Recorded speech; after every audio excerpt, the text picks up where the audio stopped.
भिन्न जानने का मतलब माने वो शुद्ध नए रूप हो गया ना उसको, इसलिए सर्वथा उसमें लगा है, तो नए का काम है जानना, उसको सर्वथा भिन्न जानना। तो इसी का नाम तो शुद्ध नय है। और शुद्ध नय क्या है? हाँ, इसमें क्या है असल में कि ये ज्ञेय ज्ञायक संकर दोष, उसका वो परिहार किया है। ज्ञेय ज्ञायक संकर दोष माने कि ज्ञेय में और ज्ञायक में भिन्नता नहीं जानना। ठीक है, ज्ञेय के निमित्त से अपने में जो आकार बना ना ज्ञान का, और ये भावेंद्री उसको जानती है, तो भावेंद्री ने उसके साथ में एकत्व किया है, इसलिए वो भावेंद्री से भी अलग करना है उसे।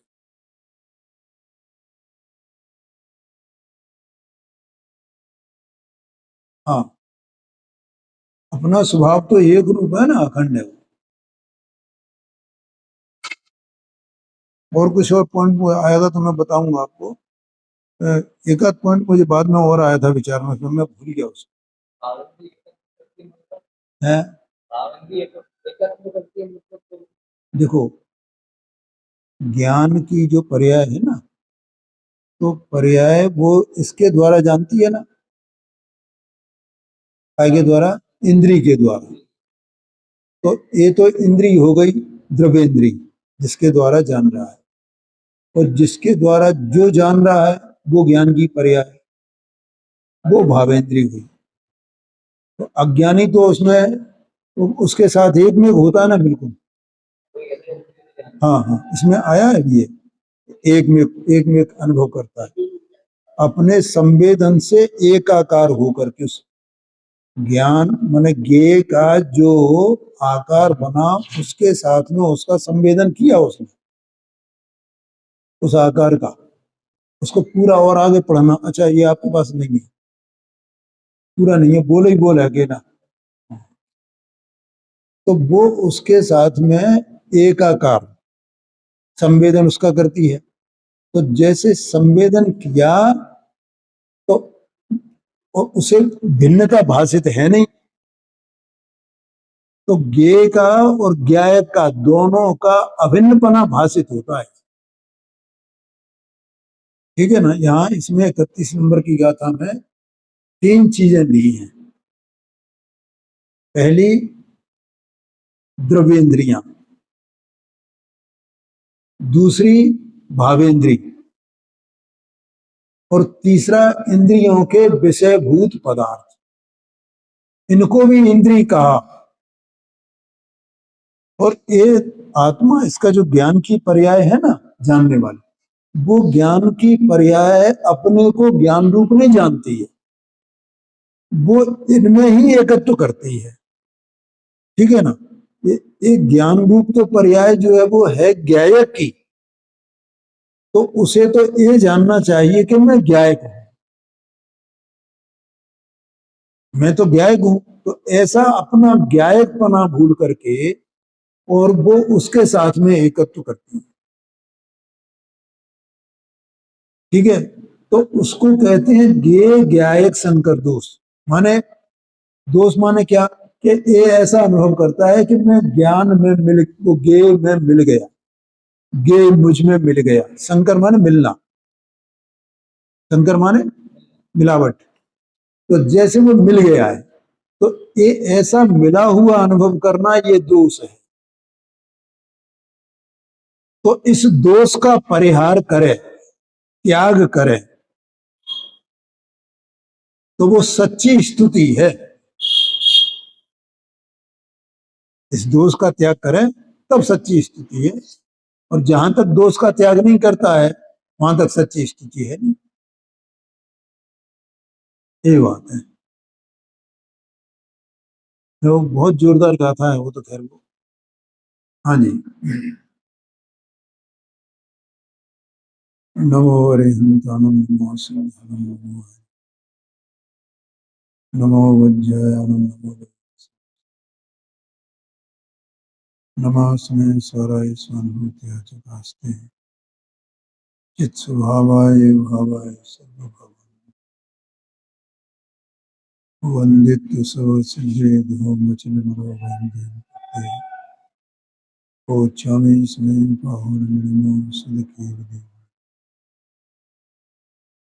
परपरणति हेतो मोहनां नोऽनुभावा दविरतमनुभाव्य व्याप्तिकलमासिताय मम परमविशोद्देशोद्दचिन्मात्रमूर्ते भवतु समय सार व्याख्यैवानुमेय।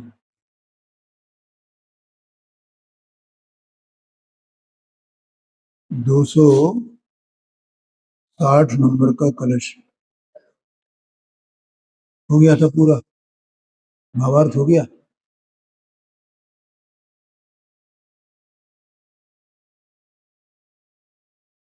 है जी, हाँ गुरुदेव जी ने बोला है। तो ये वो अपन पढ़ेंगे 261 नंबर का कलश भी पढ़ने के बाद फिर वो इकट्ठा पढ़ेंगे। तो देखो अब यह कौन सा बोल चल रहा है, 14 कलश हैं, उन 14 कलशों में ये 260 नंबर का 13वां नंबर का कलश है, ठीक है।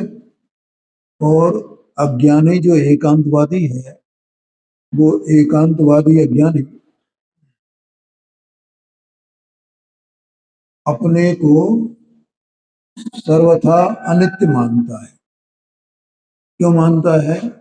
कि जो समय समय ये एक एक समय की जो पर्याय हो रही है ना ज्ञान की, आत्मा ज्ञान स्वरूप वस्तु है ना, तो इसमें ज्ञान स्वरूप वस्तु होने से ज्ञान का परिणाम भी इसको होता है ना, और जो ज्ञान का परिणाम होता है वस्तु तब वही तो जानने का कार्य करता है, ठीक है। जानने का कार्य कौन करता है? ज्ञान का जो परिणाम होता है, परिणाम माने पर्याय, परिणामना कार्य, तो वो उसी में तो जानना होता है ना, वही जानने रूप होता है। और स्वभाव तो ज्यों का त्यों बना रहता है, तो स्वभाव नहीं जानता है, स्वभाव तो शक्ति रूप है, जानने वाली तो पर्याय है, परिणमन है, ठीक है। यद्यपि वस्तु एक ही है, नित्य मान जो पर्याय है वो अनित्य है। पर्याय कैसी है? अनित्य का मतलब क्या है? अनित्य का मतलब उपजना और विनशना, उपजना और विनशना, और ये उपजना और विनशना भी अनाद से ही हो रहा है, और ये उपजना विनशना अनंत काल तक होने वाला है, और एक क्षण को भी रुकता नहीं है, ये वस्तु का स्वरूप है, ठीक है। तो जैसे वो उपजना विनशना जिसे अपन ने बोला ना बदलना, बदलना बदलना या उपजना विनशना एक ही बात है, क्योंकि जो पर्याय उपजी है तो उसका विनाश होएगा ना, तो दूसरी पर्याय उत्पन्न होगी ना, तो वो पहली पर्याय तो नहीं रही ना, तो दूसरी पर्याय आई है ना, तो दूसरी पर्याय माने बदल गई है ना, है? और जो स्वभाव है वो तो नहीं बदला है ना, वो तो त्रिकाल है ना। क्या कहा, समझ में आ रहा है ना? ऐसा बार बार अपन नमक का उदाहरण लेते हैं, उसका स्वभाव भी और परिणमन भी है, स्वभाव भी और परिणमन, ठीक है ना। ऐसे हर वस्तु का ऐसा चल रहा है। ये शरीर है ना, ये पुद्गल का बना हुआ, इसमें भी ऐसे ही चल रहा है। देखो अपना शरीर है ना, ये शरीर में मुझे बताओ कब बदलाव नहीं हो रहा है? कब उसका बदलाव रुक सकता है? अपने आप ही हो रहा है ना, स्वयं स्वयं स्वयं स्वयं सब तो स्वयं है। तो आया क्या नहीं आया क्या? तो ये जो ज्ञान का कार्य चल रहा है इसमें, तो अब ये अज्ञानी, ये है तो नित्य नित्यात्मक, लेकिन जो ज्ञान का कार्य चल रहा है तो ज्ञान वो पचने विरचने वाला है, तो ये मानता है कि मैं तो बस ये अनित्य हूं, ये मैंने पहले वो जाना, फिर ये जाना, फिर ये जाना, फिर ये जाना, फिर ये जाना, फिर ये, इतना ही मात्र मैं हूं। कितना मात्र? हाँ, इसका मतलब वो अपने को अनित्य मानता है ना। लेकिन इसका जानना, इसका नित्य स्वभाव भी तो है कि नहीं? उस नित्य स्वभाव के बिना वो पर्याय में परिणमन कैसे हुए? नित्य स्वभाव माने शक्ति, स्वभाव, त्रिकाल, हमेशा ज्यों का त्यों रहने वाला, उसका नाम है नित्य स्वभाव। तो ये अपने को एकांत से अकेला अनित्य स्वभाव वाला मानता है। तो उसको आचार्य देव कहते हैं, भैया ये तेरी भूल है, तू नित्य स्वभाव वाला भी है, इसलिए तू अपने नित्य स्वभाव को स्वीकार क्यों नहीं करता? ऐसा यहां पे आया था। देखो, एक बार अपन इसका भावार्थ पढ़ करके आगे बढ़ते हैं। एकांतवादी ज्ञेयों के आकारानुसार ज्ञान को उत्पन्न और नष्ट होता हुआ देखकर अनित्य पर्यायों के द्वारा आत्मा को, यानी अपने को, आत्मा का मतलब अपने को, सर्वथा अनित्य मानता है। पर्याय तो अनित्य है, तो अपने को क्या मान लिया? अनित्य मान लिया, क्योंकि इसकी दृष्टि पर्याय पर ही है। मानता हुआ अपने को नष्ट करता है, क्योंकि अपनी पूरी वस्तु को नहीं जाना तो नष्ट कर दिया ना। और स्यादवादी तो यद्यपि ज्ञान ज्ञेयानुसार उत्पन्न में नष्ट होता है, ज्ञान तो सभी का हो, भाई अज्ञानी का भी होगा और ज्ञानी का भी होगा, है ना। और अज्ञानी के भी नित्यता है और ज्ञानी के भी नित्यता है, दोनों की वस्तु का स्वरूप तो एक जैसा है ना। लेकिन अज्ञानी जो है, वो जो ज्ञानी है, वो ज्ञानी क्या जानता है कि ये मेरे ज्ञान का जो उत्पाद व्यय है, जो पर्याय हैं, ये ज्ञेय के आकार रूप होती हैं, और ज्ञेय के आकार रूप होती हुई क्षण क्षण मेरा ज्ञान जो पलटता है, ये उत्पन्न विनाश है ना इसका। ऐसा होने पर भी ज्ञेयों के अनुसार ज्ञान का उत्पाद व्यय है, ज्ञेयों के अनुसार ज्ञान का, ये बात तो समझ में आती है ना, इतने दिन से चर्चा चल रही है कि ज्ञान उनके आकार, ज्ञान उनके आकार, ज्ञान उनके आकार, ज्ञान। ये वास्तव में इसमें बस अपना काम इतना ही है भैया, राग द्वेष करना ये अपना काम नहीं है पांडे जी। अपना काम क्या है? नित्य ज्ञान स्वभाव, और ज्ञान क्या? परिणमन। और परिणमन वो ज्ञेय के आकार रूप, और ज्ञेय के आकार रूप जो परिणमन हो रहा है, बस उतना ही मात्र में ये दो भाव मिलाकर के, नित्य और अनित्य, इतनी मात्र में वस्तु, ठीक है। और ज्ञेय के अनुसार जो आकार बन रहा है, वो तो वो मैं ज्ञान ही हूं, ज्ञेय ने मेरे आकार, मुझ में आकार नहीं बनाया है, लेकिन मेरा ही ऐसा स्वभाव है मेरे ज्ञान का कि वो ज्ञेय के आकार होता है, ज्ञेय के कारण नहीं हो रहा है। ऐसा मैं अपने में ही अकेला बस, और बाकी और कुछ भी, न मेरा राग, न मेरा द्वेष, न मेरा शरीर, न मेरा पुण्य, न मेरा पाप है। और बताएं आप, न मेरे स्त्री, न मेरा पुत्र, न मेरा धन धान, और बताएं आप, न मेरे देव, न मेरे गुरु, न मेरे शास्त्र, मैं तो इतने ही हूं ना। क्या कहा? ये देव पर हैं। आज डॉक्टर साहब ने बहुत बढ़िया खुलासा किया है, लोगों को बड़ी वो, तो उनको पर्दर पे ऐसा कहा जाता है ना, तो लोगों को बड़ी टीस लगती है। अरे साहब, इन्हें पर्दर पे क्यों कहते हो, इन्हें पर्दर पे क्यों कहते हो? अरे भाई अपनी अपेक्षा से वे परद्रव्य ही हैं, तो उन्होंने दृष्टांत दिया, और दृष्टांत बड़ा मतलब गजब का था, विचार करने लायक है भाई। अपन सब गृहस्थ हैं पंडित जी,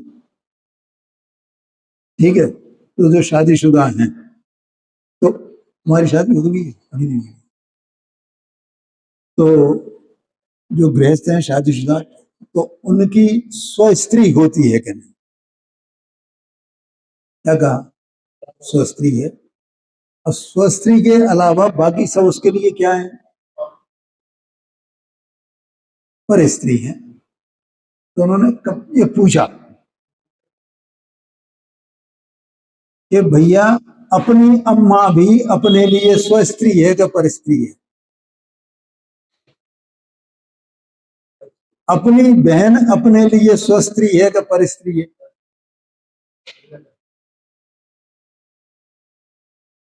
हैं? तो ऐसी, अब हम माँ का बहन का अपन सम्मान करेंगे ना, सबका, जो भी हो जहां भी हो सबका सम्मान करेंगे, जैसे वो एक अलग बात है। लेकिन ये देव जो है उनका बहुमान करना ये अलग बात है। लेकिन वे मेरी सत्ता की अपेक्षा से मेरे लिए हैं तो परद्रव्य ना, क्या भैया? मेरे लिए वे क्या है? परद्रव्य है। ओहो, जगत को समझ में नहीं आता है। अब परद्रव्य ये सब देव साधु को परद्रव्य कहते हैं, देव साधु को परद्रव्य कहते हैं। तो ऐसा, मैं तो इतना मात्र हूं ना, ऐसा स्यादवादी ज्ञानी अनेकांती ऐसा जानता है। देखो लिखा है, यद्यपि ज्ञान ज्ञानुसार उत्पन्न व नष्ट होता है, फिर भी चैतन्य स्वभाव का नित्य उदय अनुभव करता हुआ, चैतन्य स्वभाव का, कि भैया एक पर्यायों में ऐसा हो रहा है, लेकिन एक पर्यायों का परिणमन तो स्वभाव के कारण है ना। तो मैं तो वो नित्य स्वभाव हूं ना, कि पर्याय विनष्ट होने से मैं विनष्ट, और पर्याय के उत्पन्न होने से मैं उत्पन्न नहीं होता हूं। बोलो, क्या कहा? पर्याय के उत्पन्न होने से ये आत्मा उत्पन्न होता है क्या? और पर्याय के विनाश से ये आत्मा विनाश होता है, विनाश प्राप्त होता है क्या? है? देखो, ये जो न्यायिकी शास्त्र है और ये पंचास्त्र का भी ऐसा है, द्रव्य का उत्पाद नहीं होता, द्रव्य का विनाश नहीं होता। इसका मतलब पर्याय का उत्पाद होता है, पर्याय का विनाश होता है। लेकिन पर्याय का नाश होने पर द्रव्य का नाश नहीं होता, पर्याय का विनाश होने पर द्रव्य का वो उत्पाद और विनाश नहीं होता, ऐसा। और उसमें थोड़ी और विशेष बात है, मुझे याद नहीं आ रही, मैं आपको बात बता, ठीक है, आज देखूंगा मैं दोबारा उसको। तो ऐसे वस्तु जो है वो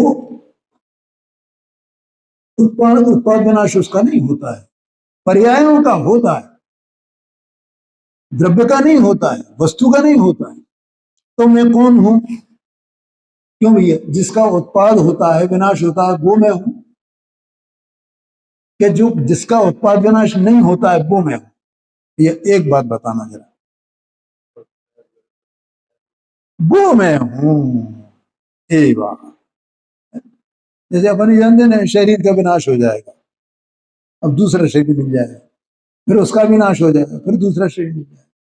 तो शरीरों के उत्पाद विनाश से मेरा उत्पाद विनाश होता है क्या? ये दृष्टांत लिया उसमें पंचाशत का, जीव का नाश ही नहीं होता है? तो जीव तो नित्य है ना, ऐसे यहां ये कहा। अब ये नित्यता कैसे? तो जो नित्य चैतन्य स्वभाव है, चैतन्य का ही परिणमन भी है, लेकिन वो परिणमन उत्पाद विनाश रूप है। लेकिन वही चैतन्य का नित्य स्वभाव भी है। तो नित्य स्वभाव है वो मैं हूं। क्यों? क्योंकि मैं उत्पाद विनाश को प्राप्त नहीं होता हूं। ऐसा कौन जानता है? ज्ञानी जानता है, शायदवादी जानता है। अनुभव करता हुआ जीता है, नाश को प्राप्त नहीं होता, इस प्रकार नित्यत्व का भंग कहा। ठीक है। अब 14वां अंतिम कलश यहां पर है। ये जो 14 भंग कहे गए उनमें 261 नंबर, 741 पेज। टंकोत्कीर्ण विशुद्ध बोध विसरा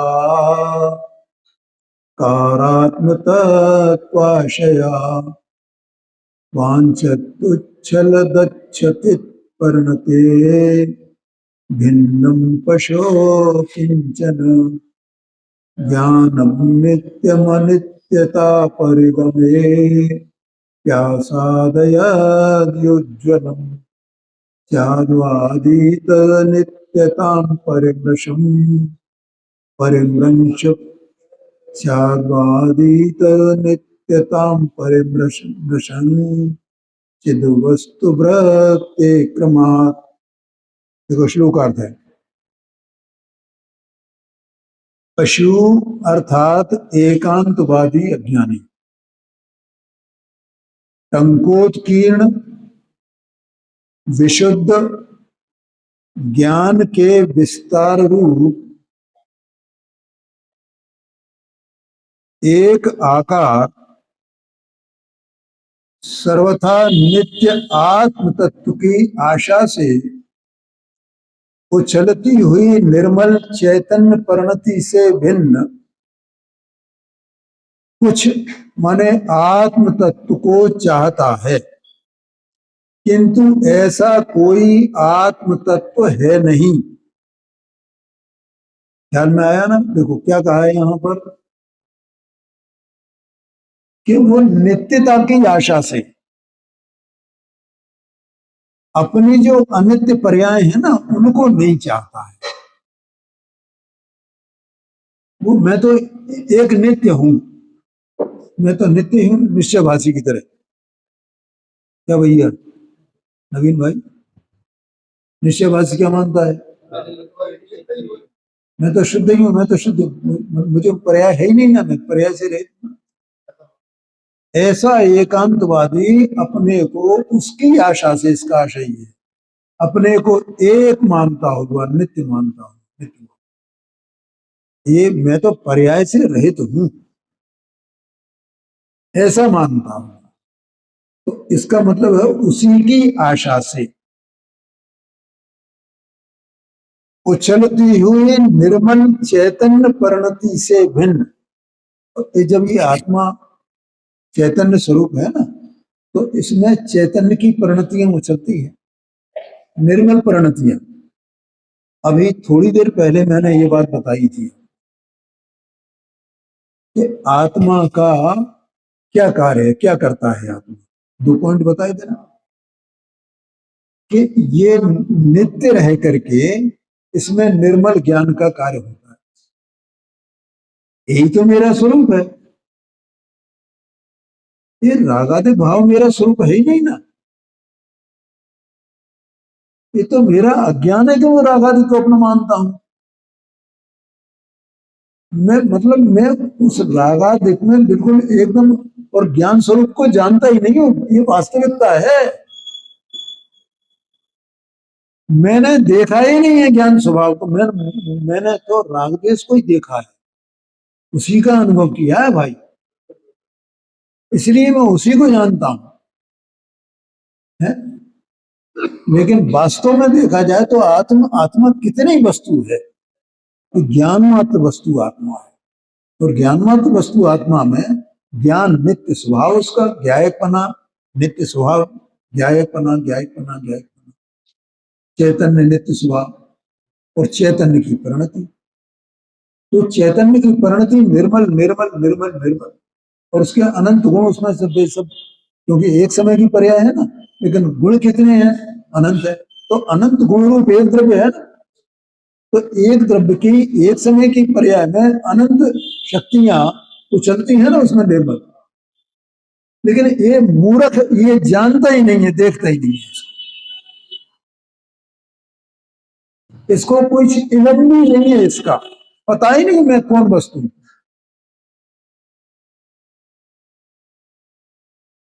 आया क्या नहीं आया क्या? हाँ जी, हाँ जी, हाँ जी, हाँ जी, हाँ। तो मतलब ये आगे ही चलने वाला है। हे वस्तु तू कैसी वस्तु है प्रभु, ये आगे बताएंगे।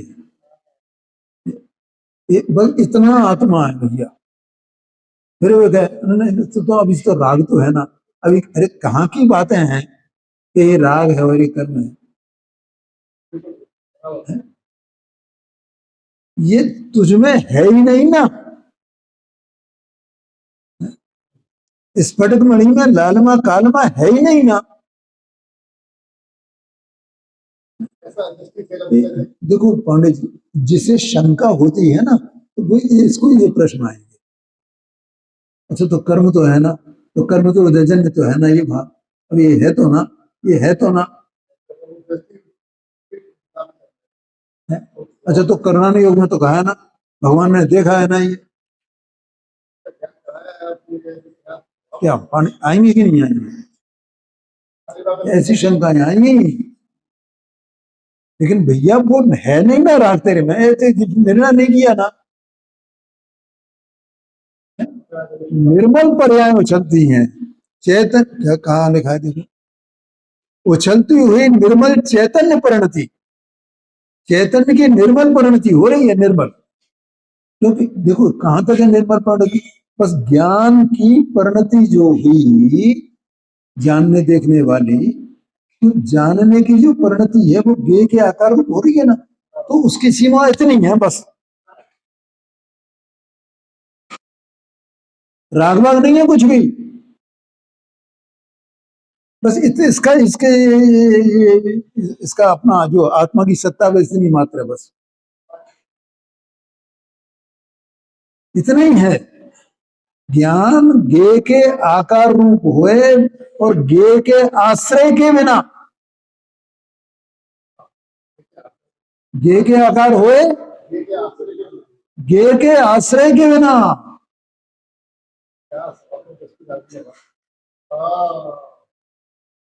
आया क्या नहीं आया घर? अरे भाई, गे के आश्रय के बिना माने गे के विकल्प के बिना।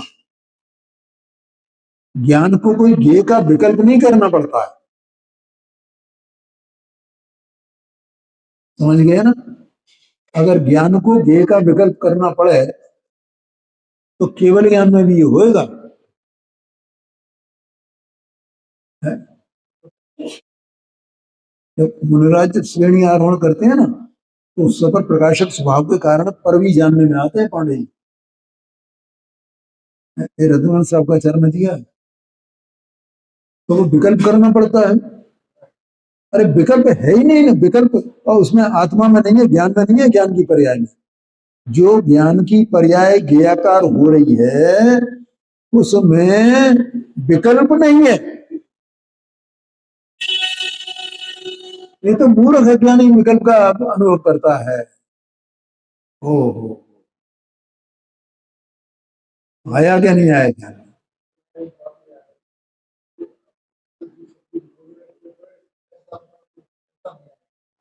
है, जोर से बोलो।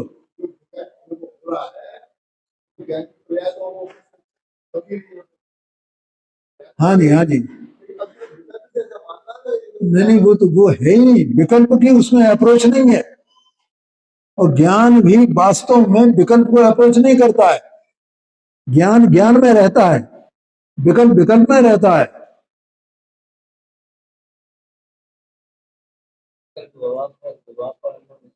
हाँ जी, थोड़ी बहुत सूक्ष्म बात है, गहरी बात है भाई।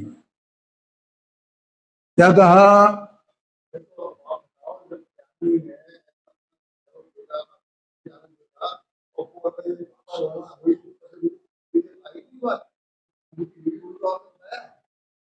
वो ये तो वस्तु स्वरूप है भाई, मैं वस्तु स्वरूप बता रहा हूं आपको। क्या क्या क्या कहा? ये जो मैं बता रहा हूं ना, क्या बता रहा हूं आपको? वस्तु स्वरूप। देखो यहाँ ज्ञानी और अज्ञानी की बात नहीं है, वस्तु स्वरूप है। वस्तु स्वरूप क्या है कि आत्मा चैतन्य स्वभाव में है, त्रिकाल उसकी सत्ता है ना। तो काय की सत्ता है, उसमें क्या स्वभाव है? सत्ता होगी तो उसका कोई स्वभाव होगा कि नहीं होगा? नहीं आए ख्याल में? जगत में कोई पदार्थ ऐसा है जिसका स्वभाव नहीं हो, सत्ता हो है? चाहे वो पानी हो, चाहे अग्नि हो, है? चाहे वो वनस्पति हो, जो भी हो, सब ऐसे ही है ना, उनका अपना अपना स्वभाव है ना। तो वो जो स्वभाव है उसका, तो वो क्या स्वभाव है? आत्मा जो चेतन वस्तु, उसका स्वभाव क्या है? वो उसकी वो ही सत्ता है, चेतन स्वभाव में, चेतन स्वभाव में, चेतन स्वभाव में, ऐसी सत्ता। और जो सत्ता है उसकी चेतन स्वभाव में, तो चेतन स्वभाव का परिणमन। ठीक है। अब चैतन्य स्वभाव का परिणमन है, तो अब वो परिणमन कैसा होगा? जानन रूप, जानन रूप, जानन रूप, जानन रूप, जानन। अब जानन रूप हो रहा है, इसका मतलब क्या हुआ कि गे के आकार रूप हो रहा है। गे के आकार, गे के आकार, गे के आकार, गे के आकार, गे के आकार, गे के आकार, ऐसा होगा। ठीक है। तो अब ये ज्ञानी का और अज्ञानी का सबका ऐसा ही है ना स्वरूप? यही तो यहां बता रहे हैं, ऐसा ही स्वरूप है ना, ऐसे ही स्वरूप है ना। तो जो जानना हो रहा है, वो जानने में विकल्प कहां है? है? उसमें विकल्प खोजने वाला, मानने वाला अज्ञानी है। अज्ञानी का मतलब क्या होगा? आत्मा तो वही है ना, उसका भी परिणमन वैसे ही है। क्या कहा? देखो, ये बात पाणी जी में बता दूंगा आपको। 80 नंबर की गाथा है प्रवचन सार की। जो जान दियरहंतम दवत्त गुणत्त पज्जयते हिम। तो वे उनकी द्रव्य गुण पर्याय कैसे हैं? तो वैसे द्रव्य गुण पर्याय उनके द्रव्य ज्ञान स्वरूप। ठीक है। गुण ज्ञान, पज्जय माने पर्याय कैसी? ये ज्ञान घे के आकार, घे के आकार, घे के आकार, घे के आकार, घे के आकार, इतना ही है ना। तो मेरी भी द्रव्य गुण पर्याय ऐसे हैं कि दूसरे तरह के हैं। पर जिसने ऐसा जाना उसको मोह तस् लयम आया कि नहीं आया? यो जानद हरंतम दब्बत गुणत्त पज्जयते सो जानद यप्पाणम। उसने अपने को जाना कि नहीं जाना? बोलो। तो वो पहले नहीं जान रहा था, तो भी वस्तु स्वरूप तो वैसे ही था ना, कि उसमें कुछ अंतर था? उसमें विकल्प मिलता था? अरे ये तो अनुभव करता है विकल्प मिला हुआ, झूठा है। नहीं तो मिथ्यात्व क्यों कहा? मिथ्यात्व माने क्या? मिथ्या माने क्या होता है? क्या होता है मिथ्या माने? बोल। इसका मतलब झूठ मान रहा है ना। मिला है क्या? या नहीं मिला है?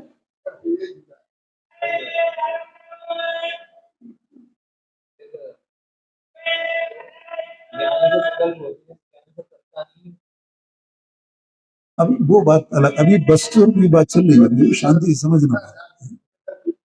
हाँ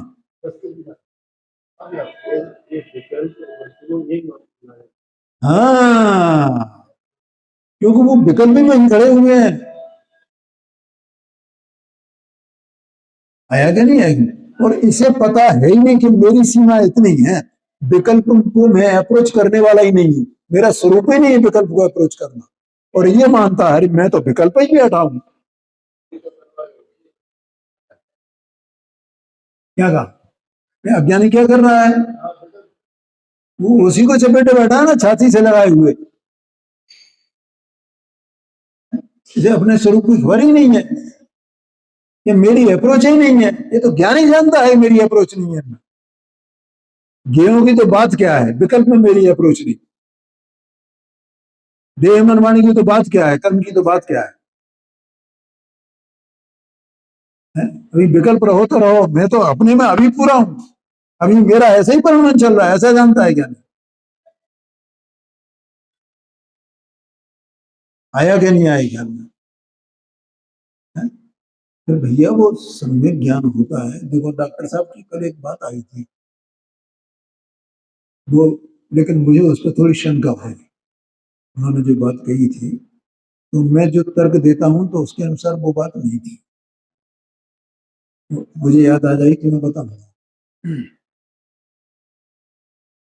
तुम्हारा जो प्रश्न है ना, तो मैं ये कहता हूं कि जब सम्यक दर्शन हुआ, तो सम्यक दर्शन के साथ सम्यक ज्ञान हुआ क्या नहीं?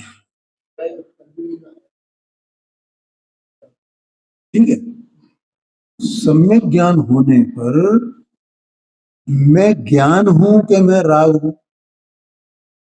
ये निर्णय हो गया ना। अगर ये निर्णय नहीं हो तो सम्यक ज्ञान कैसे कहा जाए?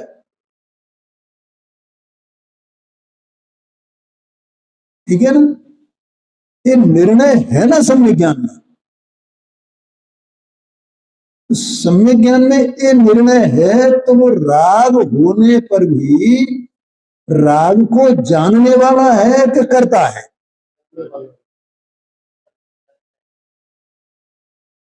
वो तो सबको जानेगा ना, वो कुछ भी दुनिया में जगत में अपनी पर्याय में हो कि बाहर में हो, लेकिन वो ज्ञान क्या करेगा?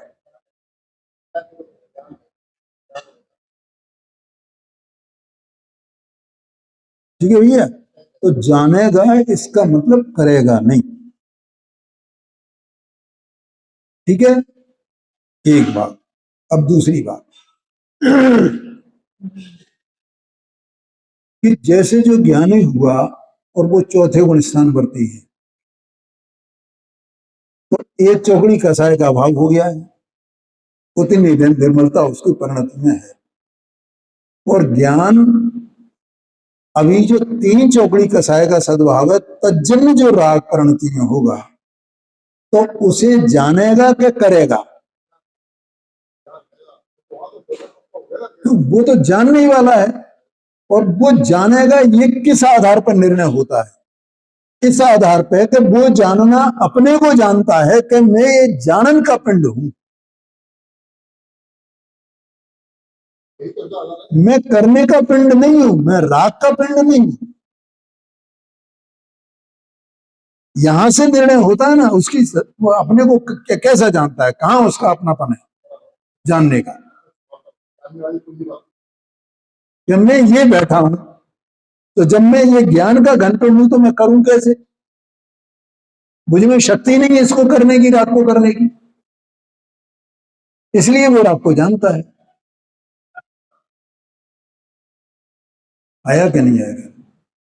तो डॉक्टर साहब ने जो बात कही थी, अब वो एक अपेक्षा उनकी जो हो सकती है, वो उस अपेक्षा से ठीक हो सकती है वो बात, वो उसमें कोई दोष नहीं है, लेकिन मैं बता रहा हूं उस बात को।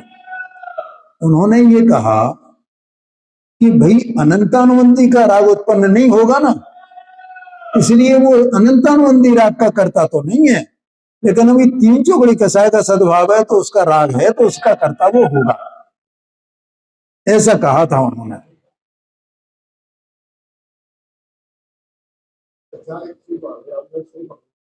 हाँ, अब मैं उनकी अपेक्षा जो हो सकती है वो मैं भी वो आपको बता देता हूँ।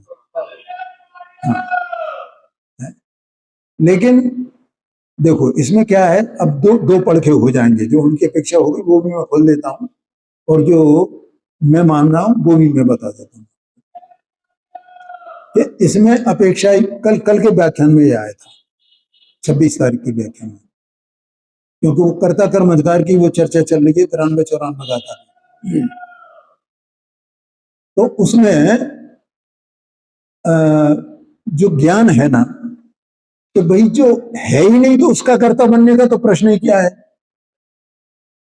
ठीक है ना, जैसे अनंतानुबंधी राग है नहीं, तो उसका तो कर्ता बनने का प्रश्न ही क्या है, और क्या जानने का प्रश्न है? जो हो रहा है उसके बारे में क्या है। तो जो हो रहा है होते हुए को जानेगा कि जो नहीं हो रहा है उसको जानेगा। इसका मतलब जो होता है उसका वो करता नहीं है, अगर जानता है तो, है ना। मेरा तर्क जो है वो गलत है क्या? ठीक। और वो अलग बात है। नहीं नहीं नहीं, सच जैसे वो बात है। मैं दूसरी अपेक्षा बता रहा हूँ, वो कोई बात नहीं। कर्म कारण है वो अलग बात है, कोई बात नहीं। हाँ हाँ जी। जो नहीं है, जिसका अभाव ही हो गया है, तो उसका करने का या जानने का प्रश्न ही क्या है। आया क्या नहीं आया? जैसे तत्व सात ही होते हैं, तो आठवें तत्व के जानने जो है ही नहीं, उसको जानने का या करने का प्रश्न ही क्या है? छह द्रव्य होते हैं, तो छह ही द्रव्य को तो जानेगा, सातवां सातवां द्रव्य तो होता नहीं। तो जो है ही नहीं उसको जानने का या करने का प्रश्न क्या है? ठीक है। तो इसका मतलब जो होता है उसके संबंध में आता है कि करता है कि जानता है। ठीक है ना। अगर वो उसका करता है तो ज्ञानी कैसा? तो वो अज्ञानी है। और अगर वो उसको जानता है, मन उसका करता है, तो वो ज्ञानी है। ये बात हुई ना तय। तो फिर उसको ये कहो कि नहीं वो इसका तो करता है, अनंतानुबंधी क्या राग का करता नहीं है, तो ये बात सेट बैठती नहीं है ना। अच्छा, अब दूसरा जो उनकी अपेक्षा हो सकती है, ये बात मैं भी कहता हूं कई बार कि देखो, अपन अशुद्ध इसमें न लगेगा, अशुद्ध द्रव्यार्थिक नय, अशुद्ध द्रव्यार्थिक नय की अपेक्षा से आत्मा एक द्रव्य है ना, और जिस भाव रूप वो परिणमित होता है उस भाव का अशुद्ध द्रव्यार्थिक नय से वो करता है। एक, क्योंकि उसको करने वाला और तो कोई है नहीं जगत में, है कोई दूसरा उसको कराता नहीं, कर्म कराता नहीं, ये स्वयं ही परिणमा है ना वैसा।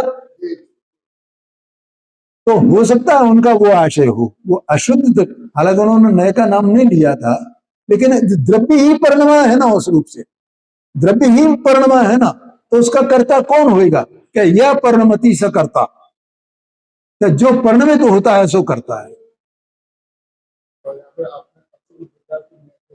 हाँ जी, हाँ हाँ जी, हाँ जी, हाँ जी, हाँ हाँ हाँ जी, हाँ जी।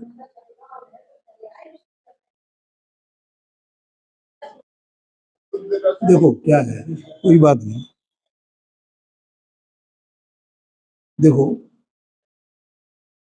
पर्यायार्थिक नय से अगर द्रव्य का और पर्याय का भेद करेंगे अपन, ठीक है, और द्रव्य को अकर्ता मानेंगे क्योंकि द्रव्य तो परिणमता नहीं है, तो पर्याय परिणमती है, ऐसे भेद करेंगे तो पर्याय पर्याय का करता है। ठीक है। और जब हम परिणाम और परिणामी को अभेद मानेंगे, तो अशुद्ध द्रव्यार्थिक नय से वो द्रव्य अपनी पर्याय का जैसा भी परिणमा है वो उसका करता है। ये बिल्कुल आगम सम्मत बात है, और वो बात मैंने कही वो भी आगम सम्मत बात है, उसमें कहीं विरोध नहीं है पांडे जी, इसलिए स्यादवाद इसका नाम है कि कहीं विरोध नहीं है। तो मुझे लगता है वो 99% उसी का उनका वो आशय रहा। हाँ, क्योंकि कर्ता कर्म अधिकार है ना, तो उसकी 93-94 गाथा चल रही है, तो वो ये बात हो सकती है, और वहां पर ये गाथा आई है उस प्रकार की कि जिस भाव रूप आत्मा परिणमे उस भाव का कर्ता बने, ऐसा वो 92 नंबर की गाथा है, 90-91 नंबर की गाथा है। हाँ जी, हाँ, ऐसी गाथा है। नहीं वो अलग है, ज्ञानी ज्ञान वाली, यहाँ उस भाव का कर्ता बने ऐसा कहा। हाँ, तब उसमें 91 नंबर की गाथा है, जहां तक मुझे ख्याल में आ रहा है। समझ में आया ना? हाँ, वो तो यहाँ है ना, देखो 91 नंबर की गाथा।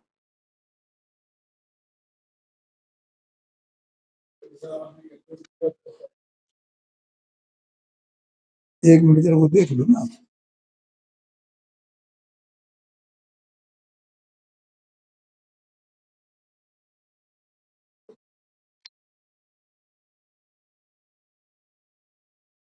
दो सौ पेज पर है, 200।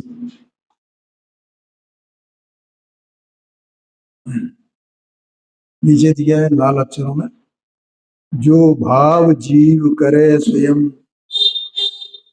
उस भाव का कर्ता बने। देखो लिखा ना, जीव, जीव लिखा ना।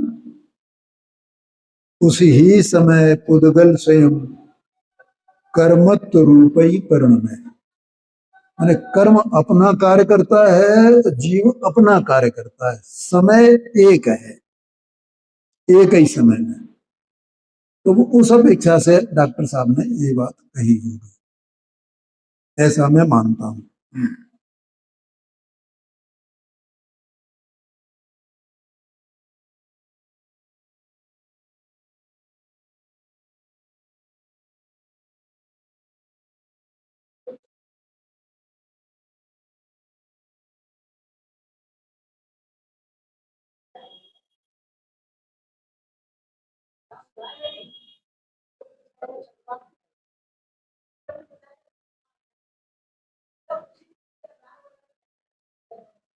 हाँ, चलेगा ना,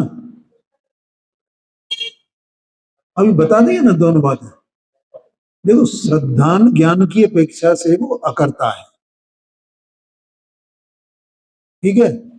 और अब वही द्रव्य की अपेक्षा सत्स्वरूप वस्तु है ना, तो सत्स्वरूप वस्तु स्वयं ही नहीं परम परम परम रही है ना, वो भी स्वतंत्र पने। ये बात तो बार बार याद करनी चाहिए।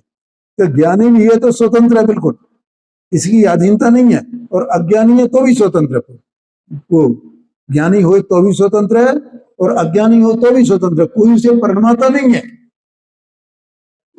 तो इसलिए तीन चौकड़ी कसाय का सद्भाव है, उतना राग है। तो ज्ञानी द्रव्य चौथे गुणस्थान की अपेक्षा से ये कहें तो वो द्रव्य सत्स्वरूप है, तो वो वैसा अपने में परिणम रहा है ना, स्वतंत्रपने। कर्म कुछ नहीं कर रहा है उसका, उसकी वैसी उस समय की योग्यता है कि वो उस रूप से परिणमन करे। अब मुझे चूंकि परिणमन करता है, तो परिणाम परिणामी को अभेद करके कौन परिणमा है भाई? द्रव्य परिणाम, परिणामी तो परिणम रहा है, परिणामी तो परिणम रहा है। तो परिणामी उस द्रव्य उसका भाव का करता हुआ ना। ये बात है, आ गया समझ में? और श्रद्धान ज्ञान की अपेक्षा से देखें तो सम्यक ज्ञान है, वो अकर्ता है।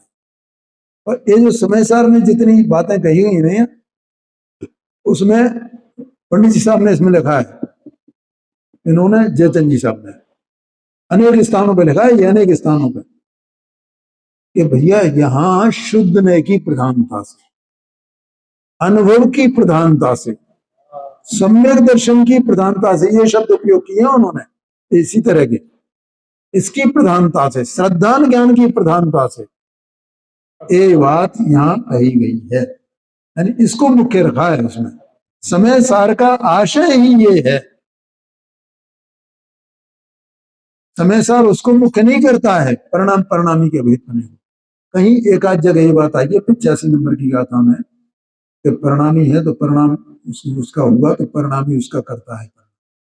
वहां काय के लिए आई है बात? उसके लिए आई है कि निमित्त होता है, निमित्त करता नहीं है, निमित्त का निषेध करने के लिए कहा है।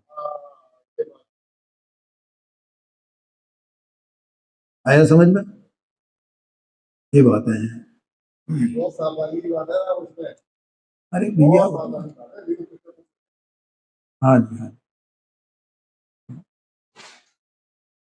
अब ये इन लोगों के जो पंडित है ना, कल आए थे ना, तो हम हमारे यहाँ खाना खाने गए थे, हमने बुलाया था। हमने पूछा उनको कि आप क्या क्या पढ़ते हो? हमने न्याय पढ़ते हो? आपके नहीं पढ़ते? न्याय पढ़ा है। न्याय ही नहीं जानते, न्याय क्या होता है? न्याय माने प्रमाण, न्याय ये। जबकि टोडरमल स्मारक ट्रस्ट में प्रमाण ने सब सिखाया, मैंने बताया था, तो कोर्स में है उनके एक परीक्षा मुख वगैरह और डॉक्टर साहब की किताबें ये सब उसमें नए चक्र वगैरह वहाँ कोर्स में है, और इनके यहाँ कोर्स में ही नहीं है। तो ये इसको न्याय को मैंने न्याय माने नए प्रमाण की बात, तो इन्हें क्या समझ में आएगा भैया। सांगानेर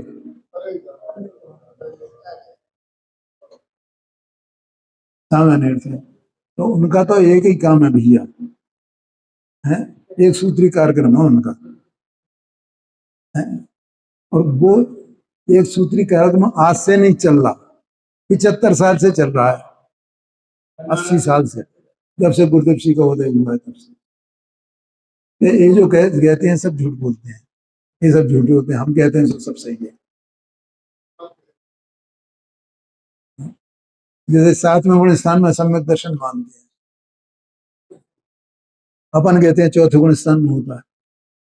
मैं ये पूछता हूं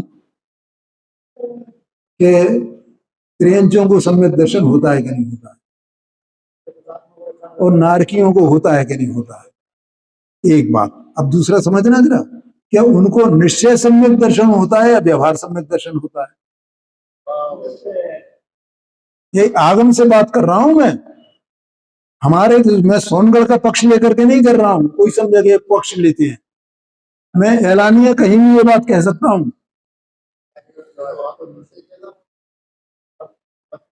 है कि उन्हें उपनिषद मुक्ष्मा प्रकाशन में लिखा है 7 तत्व के विशेष वे नाम नहीं जानते हैं, तो उन्हें सम्यक दर्शन है क्या नहीं है।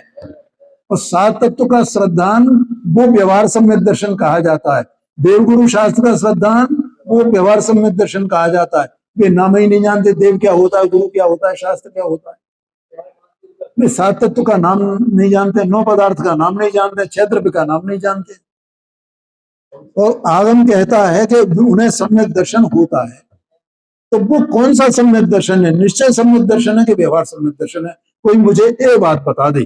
तो मनुष्यों में होगा तो व्यवहार सम्यक दर्शन होगा, निश्चय सम्यक दर्शन नहीं होगा। और उनका कौन सा 7वां गुण स्थान है कि 4था गुण स्थान है?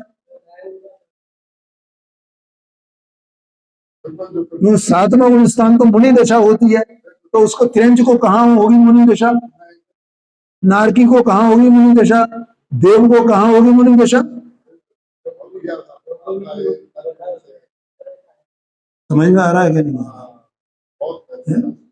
अरे मतलब प्राइमा फेसी हमारा सामान्य सा जैसा विद्वान टुटपुंजिया जिसके पास कुछ ज्ञान नहीं है, वो ये बात कह रहा है, तो हमारे विद्वानों से पूछो ना फिर जाकर के, फिर वो बताएंगे जवाब में आप। लेकिन वे बात ही नहीं करते, वे तो अपनी बात करते हैं साथ में। हाँ देखो, कपड़े वाले बोलते हैं उनकी बात नहीं मानना, उनकी बात नहीं मानना।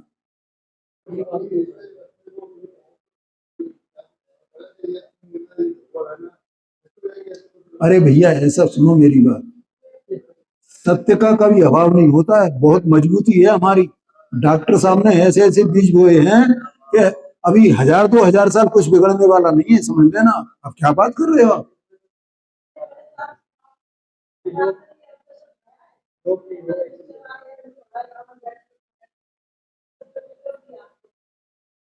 क्या समझ में नहीं आया? हाँ, कहाँ पे? अच्छा, तो क्या दिया उत्तर? नहीं, बैठते हैं वो अलग बात है। देखो, अगर नाव में बैठ करके जावे तो हवाई जहाज में बैठ करके जाने में क्या दोष है? अरे मैं तो सीधी बात कर रहा हूँ, आप मुझे बताओ, जब नाव में बैठ के जा सकते हैं तो हवाई जहाज में भी तो बैठ के जा सकते हैं ना। तो वही तो मैं बता रहा हूँ, क्योंकि कारण क्या है कि निश्चय वाले जो तथा कथित माने उनके ही द्वारा कहे जाते हैं, हम तो अपने आप को निश्चय वाला माने, कोई हमारा तो पक्ष है ही नहीं, वे अपनी तरफ से ही पक्ष थोपे हुए उन्होंने ये सब बातें अपनी तरफ से, हमारा हमें तो कोई थोपना ही नहीं, पांडे जी अपने क्या थोपना है, अपन तो बस स्वरूप को पकड़े बैठे हैं, आगम को पकड़े बैठे हैं।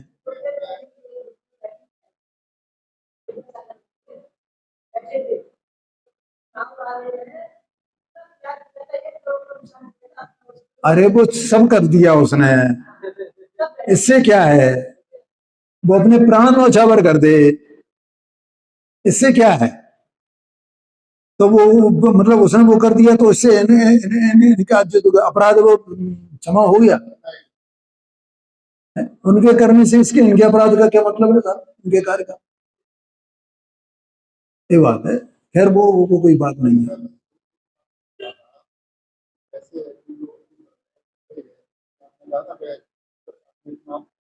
हाँ जी, हाँ जी, हाँ जी,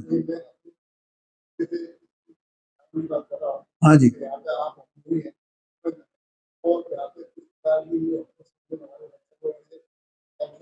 हाँ जी। ये कुछ नहीं है, देखो हमारी जड़ें इतनी मजबूत हैं, क्या कहा, उनकी उनकी जो जड़ें खोखली हैं, ये समझ लेना, हमारी जड़ें मजबूत हैं, ये समझना है। हाँ, हाँ, अरे बहुमत से कुछ नहीं होता है, आपको पता नहीं है बहुमत किसका है, क्या बात कर रहे हो। मैं ये पूछता हूँ, आप जरा एक बात, आप पूरे सर्वे करके बताना ग्वालियर का, कि इनका कितनी जगह स्वाध्याय चलता है और तुम्हारा कितनी जगह स्वाध्याय चलता है, कितने मंदिरों में चलता है, ये बता देना मुझे, तो जड़ें मजबूत हैं कि नहीं है, ये देख लेना। तो आगे तो क्या बनना चाह रहे हैं, तो धारा का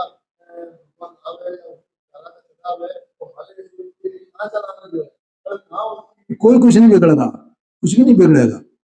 और जिनको आना है ना, वो धाराएं चल रही है ना, तो वे निरंतर इसमें आते रहे, इस गंगा में अपने आप आते हैं अपनी योग्यता से। कौन किसका करता, हमारे गुरुदेव सिंह ने तो यही सिखाया, कौन किसका क्या करता है।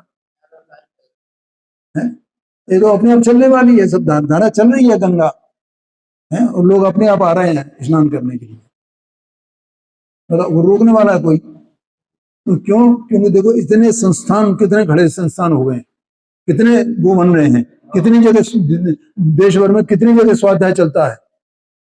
तो वो जड़ मजबूत है हमारी, कि ये इनकी जड़ें मजबूत है, काय में क्या है इनका बस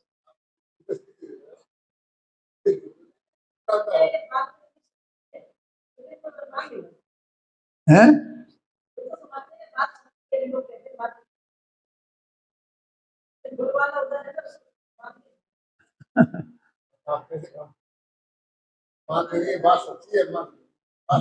हाँ, वो मानेंगे क्यों, क्योंकि उनके उस पर खतरा मंडराता है, चक्कर ये है। हाँ, ठीक है, समय हो गया, आगे चर्चा करेंगे।